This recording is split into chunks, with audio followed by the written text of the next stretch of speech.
Hey, Agatha. It's been a really long time. It's me, Charlotte. What? Charlotte? Is that really you? My goodness, how many years has it been? I haven't heard from you at all since you left the orphanage and got married. You never even came back to see me. You had me worried. How are you? I'm okay. Well, actually, I'm not okay at all. Why not? What's wrong? Listen, Agatha, the thing is, I got kicked out of the house. What? Kicked out? I'm at the police station near the train station right now. They're letting me use one of their phone chargers. I was so desperate to contact you. I feel so embarrassed having to ask you this. But can I come back to the orphanage? I have nowhere to go after being kicked out. There's nowhere else I can stay, and no one else I can turn to. I don't even know where I'm gonna sleep tonight. Oh, Charlotte, you poor thing. Of course you can. I'll have someone come out to pick you up immediately. Just stay where you are, okay? Thank you so much. What exactly do you mean when you say you got kicked out? This is all such a shock. Were things not going well at home? What the devil happened? My husband Dexter and his parents used to be so unbelievably kind to me. I felt like the luckiest girl in the world to have such wonderful people in my life. Until we got married. When we did, he asked me to quit my job so I could stay at home and support him. It didn't sound so bad at the time, but he asked me to move in with him and his parents, and that was when everything changed. All of a sudden, his mom and dad, who up until then had been the kindest people I'd ever met, started treating me like dirt. It was like living with demons. They said I was obliged to be their family servant because they, to quote them, gave my miserable life meaning by adopting me. They forced me to work like a dog every single day, from 3 a.m. in the morning to 12 midnight. I wasn't even allowed to take a break to sit down. All of my clothes and personal belongings from before I got married were either sold or thrown away. For no reason, I'd be ordered to get on my knees in front of them all of a sudden, and they'd all take turns yelling at me. If there was ever something they didn't like, they'd just throw away my food or personal belongings. If I ever complained, they'd yell at how I should just be grateful I'm not an orphan anymore. Oh my God, Charlotte. Today, Dexter brought home some young girl. What use are you if you can't even have kids? You're an abject failure, you barren wasteland of a woman. You had a duty to provide me with sons, how dare you? You ungrateful witch. We should have just left you in an orphanage. These were just some of the things he yelled at me in front of his new girlfriend. When he was done making me feel like I wanted to curl up and die, he told me they were getting married and ordered me to leave. He basically kicked me out with nothing but the clothes on my back. I lost 10 kilograms due to stress since I moved in with them. He rejected me every time I tried to go near him. I can't even look at you as a woman, you're hideous, was his usual reaction. Oh my God! I can't believe you went through all this. As if bullying and emotionally abusing you wasn't enough, he cheated on you as well? No way! Was the reason I didn't hear from you since you got married because they confiscated your cell phone? No. Ironically, my cell phone was the only thing I did keep. I hid it because I didn't want them to sell that too. You gave it to me as a present when I left the orphanage, and it was the only thing I had that reminded me of you. There was no way I was going to let them take it from me. I didn't have a charger, though. The reason I couldn't contact you all this time was because my battery was dead. The first thing I did after he booted me out was to look for somewhere I could charge my phone. So that's how I'm able to message you now. Oh God, what have they done to you, Charlotte? He will not get away with this. I'm so sorry to trouble you like this. Ugh, it's so embarrassing to have to rely on you like this, despite being in my 20s now. Even if it's just until I can find a new job and somewhere to live. Please, can I live at the orphanage again for a little while? I'll do chores, odd jobs, help look after the younger children, anything. Don't be so silly. You don't have anything to apologize for. I'll always see you as my own daughter, and you'll always be welcome at the orphanage. If you want to come home, you can come home whenever you want to. What kind of mother would I be if I said anything otherwise? Agatha. Whether you find yourself to live or not, you can stay for as many months, or as many years as you like. This orphanage is your home. I'm an old dear, well into my 70s now, so it's probably more appropriate to call me your grandma than your mom. But I'll always be here for you, Charlotte. Never forget that. Thank you so much. I'll run you a nice hot bath and cook you some meatloaf and apple pie and custard. You only have one job when you get here, and that's to relax, unwind, and forget about all the horrible stuff you've been through. Leave the rest to me. Good evening, Dexter. It's been a while. This is Agatha, the head mistress of the orphanage Charlotte grew up in. She just contacted me in great distress. It seems like we have some things to discuss. She told me everything about how you and your parents have been treating her like less than human, like your own personal slave since the moment you got married. On top of that, you cheated on her, brought your lover home and kicked Charlotte on the streets, didn't you? Tell me, did you ever think you were going to get away with such despicable behavior? It's obvious you've seen my messages. I can see the red marks, you know. If you can muster up the courage, you're free to respond at any time. Shut your mouth, you old hag! I don't know a frickin' thing about any of this crap. That psycho is just fantasizing. She's crazy, I tell you. You only have to look at her to see it's all true. She's emaciated and has huge bags under her eyes. She's in a constant state of anxiety and fear. All it takes is a door opening to make her jump out of her skin. How does that happen to a girl who was once so fit and healthy, so outgoing, vibrant, and bubbly? She was a picture of health when she left the orphanage. She barely weighs 40 kilograms now. Her clothes were all tattered and worn out, and she hardly even had any personal belongings. Like I told you, I don't know nothing about any of this. Anyway, even if I did do something to her, she was a miserable orphan and me and my folks were kind enough to adopt her. Which means we can treat her however we goddamn want to. Excuse me? Are you being serious right now? Besides, what the heck does it have to do with you? You ain't Charlotte's mom, you ain't her gran. You're just some wrinkled-up old hag sat up on a high horse who thinks she can scare me. Something bad might happen if you don't learn to stay out of other people's business. You catch my drift, lady? I'm very disappointed in you, Dexter. You seemed so sweet and kind when you came to introduce yourself before the wedding. I'm actually disappointed in myself for not seeing right through you. As Charlotte's guardian, I have a duty to make you pay for what you've done, and pay you will. Are you prepared for the hell that's coming your way? Oh, I'm quaking in my boots. What's some wrinkled-up old hag gonna do to me? You gonna chase me on your Zimmer frame? Write me a sternly worded letter? If you want to do this, then let's do this. You want to get taken down, lady?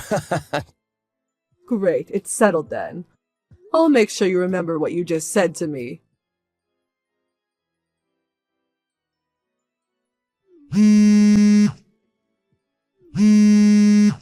Hey, Charlotte!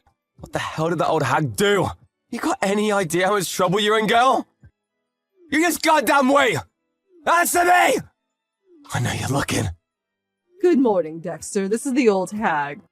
What can I do for you? I ain't interested in talking to you, hag! Put me on to Charlotte now! Charlotte's been looking after the children right now. But even if she wasn't busy, I wouldn't let you speak to her in a million years. What do you want? Make it quick. You seem to be in quite the panic. Anyone would think you received a court summons or something.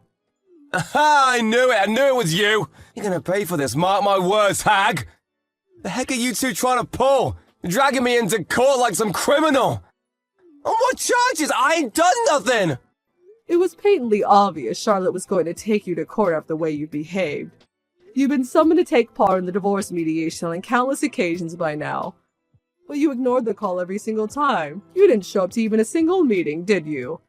As a result, the mediation ended in failure, which means she had no choice but to take you to divorce court.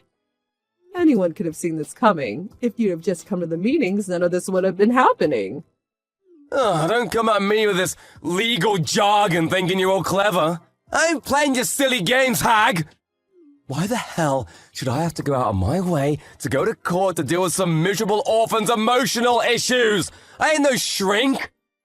If you got business with me, then you come to me. I'm a busy guy. You get me? Oh dear, you seem to be suffering from a severe deficient intelligence. You don't have to come if you don't want to, you know, if your time's so valuable and you really can't make it. Don't you worry yourself one bit. All that means is that you'll owe Charlotte $60,000 in compensation. You what? As a rule, if you don't show up to the trial, you lose the case by default, which means that you're obligated to pay the full amount of the claimant's requested compensation without even getting the chance to defend yourself. Let's face it, though, even if you did show up to try and defend yourself, you still wouldn't have a leg to stand on. What? Why not? It just so happens that one of the children I raised in this orphanage is now a very successful lawyer. His area of expertise also just so happens to be divorce law. All it would take is one phone call. I do hate the idea of causing him a nuisance, but I get the feeling he'd drop everything if he had to help me in my time of need. Thinking about everything you did to her, harassment, bullying, cheating, stealing, as well as all the rest, this clearly isn't a fight you can win. Whatever! This crap just ain't gonna stand up. It ain't got no legs. Harassment, cheating? I ain't got the foggiest idea what you're talking about. I ain't that kind of guy. If you ain't got proof, then you're nothing but a doof. Well, now that you mention it, I also just so happen to have a friend who runs a private investigation agency. One phone call was all it took. I have enough proof to take you to court 10 times over. To give some specific examples, how about bringing your lover back home to flaunt her in front of your wife, despite the fact you're still very much married? It seems like you're known as quite the womanizing sleazeball around the neighborhood, too. I heard some very interesting stories. Not just the cheating, either. Surprisingly, they even knew about the abuse, too. Do you ever get the feelings your neighbors avoid you? Huh? Another one of the girls who grew up in the orphanage became a doctor. Charlotte went in for an examination at her practice and provided me with documentation on all of the physical damage you've caused her, all permissible as evidence in court. Do you understand now? We're certainly not going to struggle proving anything. Nothing you could possibly say will get you out of the 200-meter hole you dug yourself into. You're lying! Ain't no way any of this is true. You expect me to believe a miserable orphan like her can afford to hire lawyers and private investigators? Oh, don't make me laugh. She ain't got the money to take me down. It's true. You and your parents did steal all of her money and leave her with nothing, which is why I'm paying for everything. You're doing what? Why the heck you gonna use good money on some waste of space with no parents? She ain't even blood to you. You gotta be kidding me. Ain't no one that stupid. Whether we're related by blood or not means nothing to me. I raised her as if she was my own daughter. She's my family and I love her. What other reason do I need than that she's family? There's nothing I wouldn't do to protect her. God freaking damn it, alright fine. You win, I'll apologize. She can have all her stuff back. I'll even give her some money to show I'm sorry, alright? We'll be square then, won't we? Do you seriously think you're getting off that lightly? Don't be so ridiculous. If we're going to do this, and we are going to do this, then we're going to do it properly. No one lays their hands on my daughter and gets away with it. You're going to regret being born when I'm finished with you, boy. Surely you knew this would happen when you decided to victimize and abuse my Charlotte. Surely you weren't stupid enough to believe there'd be no consequences. What? You threatening me? I might not look much, but believe it or not, I used to be the CEO of a major company. My son took over when I retired, and he's running the show these days. I still talk to him regularly when he needs help with management-related things. I'm kind of like his personal advisor. So what? You think I care about some crappy company? Did you know that that crabby company is your company's biggest client? Say what? I made a few recommendations to my son at the time you two got married, after I found out you worked in the same industry as us. As a result, he turned down some very generous offers from other companies in favor of establishing a major trading contract with yours. At the time, I thought I was doing a good thing by making a gesture towards my son-in-law, but clearly I made a mistake. I think it's time my son terminated the contract. It's not like it was ever in a particularly profitable contract for us, and to be honest, I regret allowing my personal affairs to get mixed up with my professional life. Wait, what? What? Don't get too excited yet, I'm not finished. Next, there's the company your dad works at. Another one of the boys who grew up in my orphanage happens to be the CEO of his company's parent company. Well, I say boy, but he's 50 now. No, wait! You're going after my freaking dad now? No, wait, you can't! Oh, one more thing. You and your parents rent your house, don't you? You're not going to believe this. The coincidences are almost piling up too high now. But I also happen to be friends with a major real estate magnate. And you'll never guess whose house he owns. Yep, I could even make the phone call this evening. Which angle do you think we should go for? Refusal to renew? Mandatory eviction? Can you imagine if I made phone calls to all of my friends about you? Can you imagine how far you'd fall? I'm thinking you hit rock bottom before you even realized what was going on. Oh my god, don't!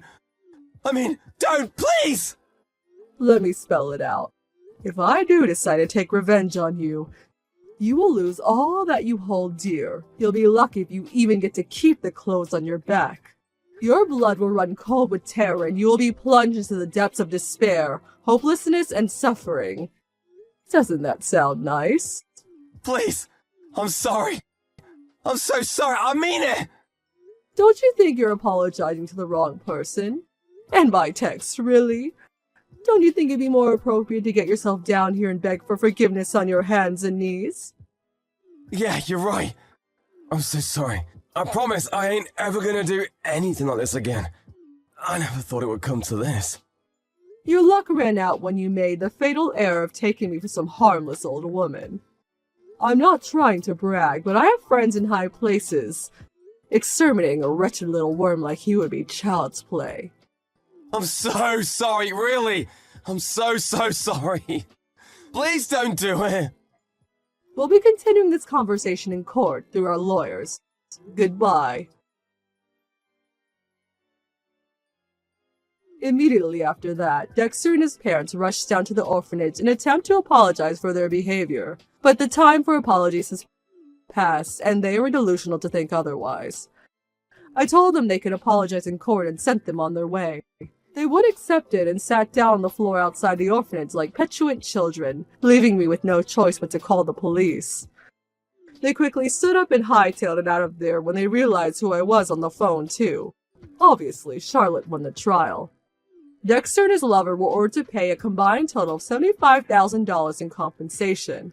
In order to come with the money, he and his parents were forced to move out of the house and sell all of their personal belongings.